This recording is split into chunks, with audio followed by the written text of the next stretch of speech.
નમસ્કાર, હું સ્વીટી દેસાઈ. તમે જોઈ રહ્યા છો એસપીપી ભારત ન્યૂઝ.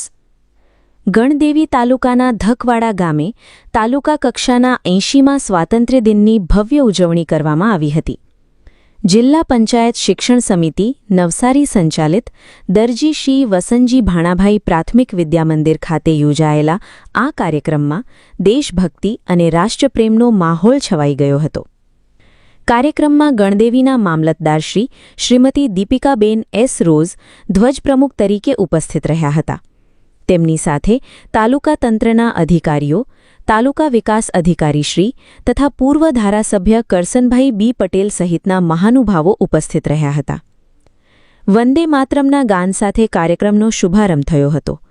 ત્યારબાદ મામલતદાર શ્રીમતી દીપિકાબેન એસ રોઝના હસ્તે રાષ્ટ્રધ્વજ ફરકાવી ધ્વજવંદન કરવામાં આવ્યું હતું. ઉપસ્થિત સૌએ રાષ્ટ્રધ્વજને સલામી આપી રાષ્ટ્રગાન કર્યું હતું. ધ્વજવંદન બાદ વિદ્યાર્થીઓ દ્વારા વિવિધ સાંસ્કૃતિક કાર્યક્રમો રજૂ કરવામાં આવ્યા હતા. ખાસ આકર્ષણ રહ્યું શાળાના આચાર્ય શ્રી ઉમેશભાઈ પટેલ દ્વારા રજૂ કરવામાં આવેલી ભાવસભર હે મા શારદા પ્રાર્થના. ત્યારબાદ વિદ્યાર્થીઓએ સ્વાગતમ સ્વાગતમ સ્વાગત ગીત, ભારત દેશ અંગેનું વક્તવ્ય અને દેશભક્તિ ગીત તેરી મિટ્ટી સહિતની સુંદર રજૂઆતો કરી હતી. વિદ્યાર્થીઓની કલા, વક્તૃત્વ અને દેશભક્તિની ભાવનાએ ઉપસ્થિત સૌના દિલ જીતી લીધા હતા.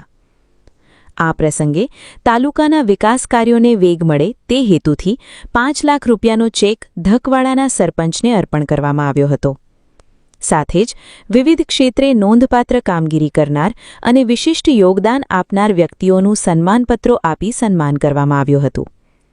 કાર્યક્રમ દરમિયાન માર્ગ સલામતી અંગેની પ્રતિજ્ઞા લેવડાવવામાં આવી હતી. ટ્રાફિકના નિયમોનું પાલન કરી પોતાની તેમજ અન્ય લોકોની સલામતી જાળવવાનો સૌએ સંકલ્પ કર્યો હતો.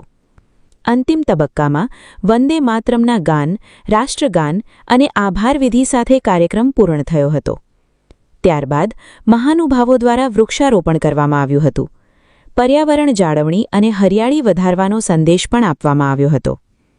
આ સમગ્ર કાર્યક્રમને સફળ બનાવવા માટે આચાર્ય શ્રી ઉમેશભાઈ પટેલ, શિક્ષકગણ અને એસએમસી સમિતિએ સુંદર આયોજન કર્યું હતું. ધકવાડાથી વરિષ્ઠ પત્રકાર અશોક પટેલના રાષ્ટ્રીય પર્વ વિશેષ અહેવાલ સાથે હું સ્વીટી દેસાઈ, એસપીપી ભારત ન્યૂઝ. જય હિન્દ, વંદે માતરમ.